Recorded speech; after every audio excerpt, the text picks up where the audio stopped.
All right, so please bear with me here as I'm trying to draw on our notes. So I did skip to 3.5a for today. I thought it'd be easier. But yeah, so we're trying to divide polynomials. Earlier in the unit, we added, subtracted, multiplied, and I said we'll divide later because that's a whole different animal. And that's today is going to take, it takes a little while to divide. So first off, let's just remember how to do long division. Depends if you remember from elementary, middle school. So we're no calculator. We're going to do long division by hand. And just as I'm trying to draw into this, bear with me because I might zoom in, zoom out, do some crazy things. And if it helps too, you can. I do have the completed notes on the agenda as well. If you just would like to follow along and look at the completed notes versus what I'm drawing on here, that might be easier as well. So first off, if we're taking 618 divided by 4, just remember we start with how many times does 4 go into 6? And we'd say 1 time. And so we put a 1 up there. And the next step is we want to see how close to 6 we got. So we're going to take 1 times 4, which is 4, and put it below the 6. So and then we subtract. So 6 minus 4 would be 2. And the next step is drop the next digit down. So I want to drop the 1 down. So right next to it, put a 1. And now I want to say how many times does 4 go into 21? And it doesn't have to go into it exactly, just how many times does 4 go into 21? So 4 goes into 21 5 times. So I put a 5 up there. And then I want to see how close I got. So I'm going to take 5 times 4 and get 20. So I put 20 below it. And then subtract. So 20 minus 1 is 1. And then bring the 18 straight down, or bring the 8 straight down to make 18. And now how many times does 4 go into 18? It's going to go 4 times. And then 4 times 4 is 16. And when I subtract, I get a 2. Looks like a 2. Now, in the past, you put remainder 2, but we don't want to put remainder 2. We want to write it as a fraction. And that 2, if we had 618 candy bars and we're dividing among 4 people, right now we got 154 in each group, and there's 2 candy bars left over that have not been divided. So hopefully this makes sense. We're going to take those 2 and divide it by 4. So I would put 2 over 4. Which then we could simplify. We can simplify that to 154 and a half.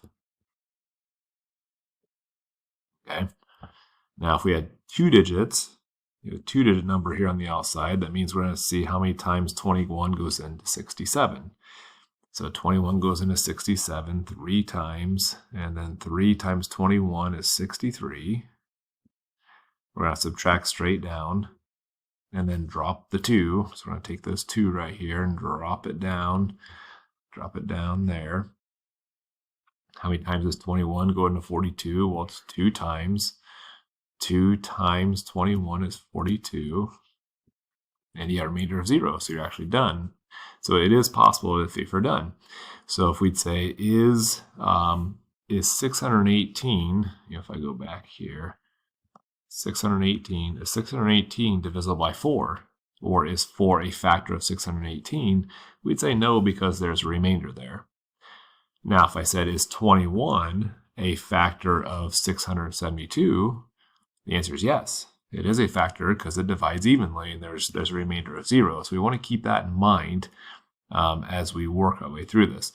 Now, unfortunately, for me to scroll down on the screen, I have to exit drawing, which means these drawings are going to go away. So again, if you want to look back at the completed notes, this is all there. So as I click, those disappear. I can scroll down.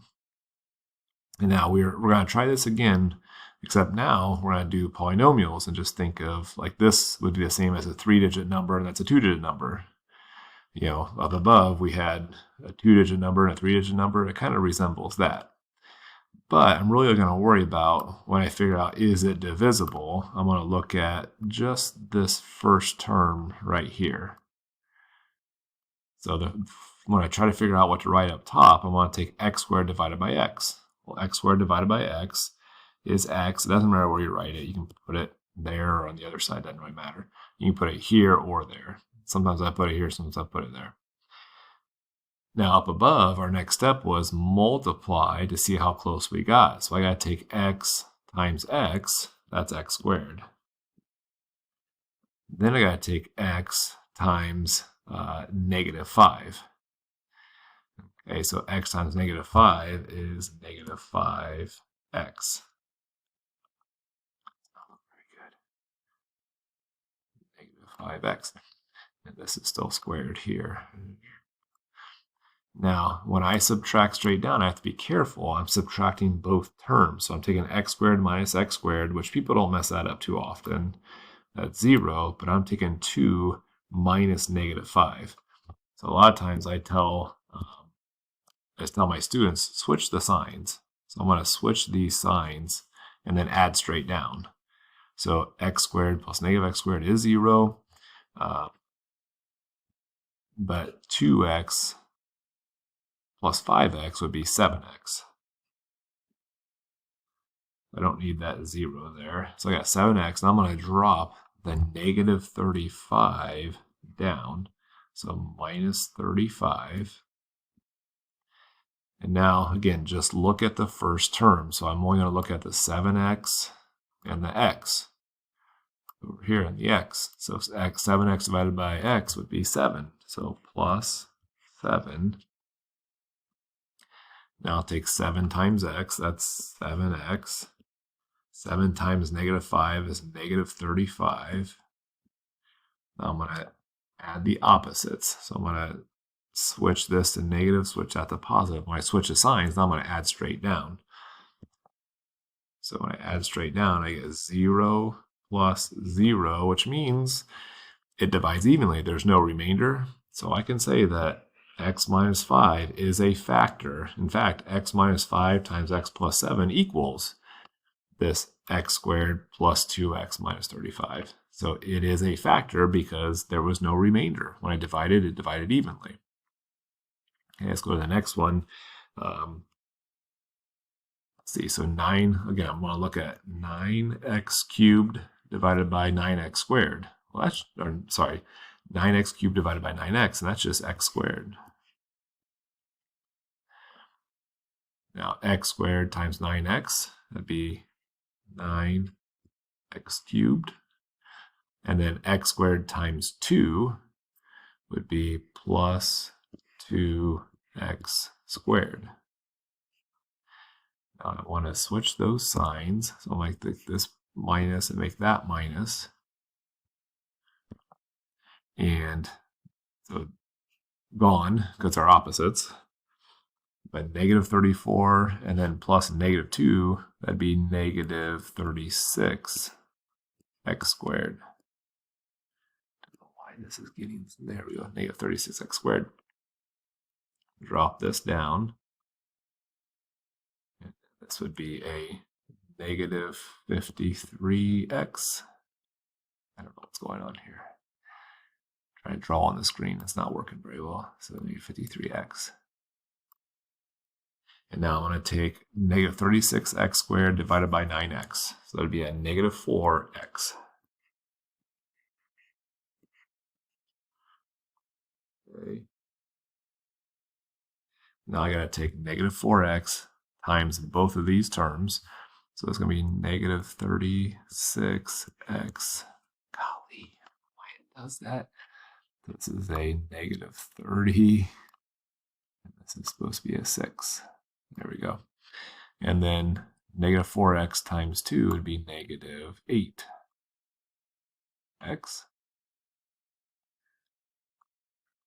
And then I'm going to switch the color. So now I'm going to switch the signs and add straight down.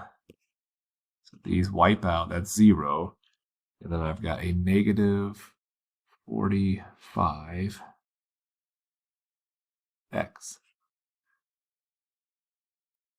Bring the negative 18 down. I know I'm running out of space here a little bit, but And then negative 45x divided by 9x, that'd be negative 5. So negative 5. Negative 5 times 9x, that'd be negative 45x.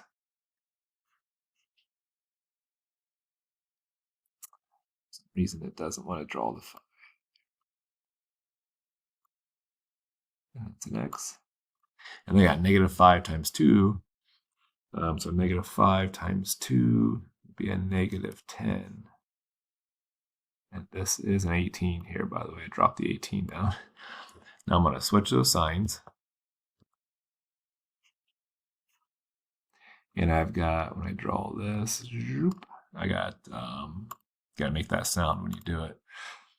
You got negative 8. You got negative 8 over here, and that's my remainder. So like we said before, when you have a remainder, we don't just put remainder negative 8. That negative 8 technically has not been divided by the divisor yet. So I'm going to just write negative 8 over 9x plus 2.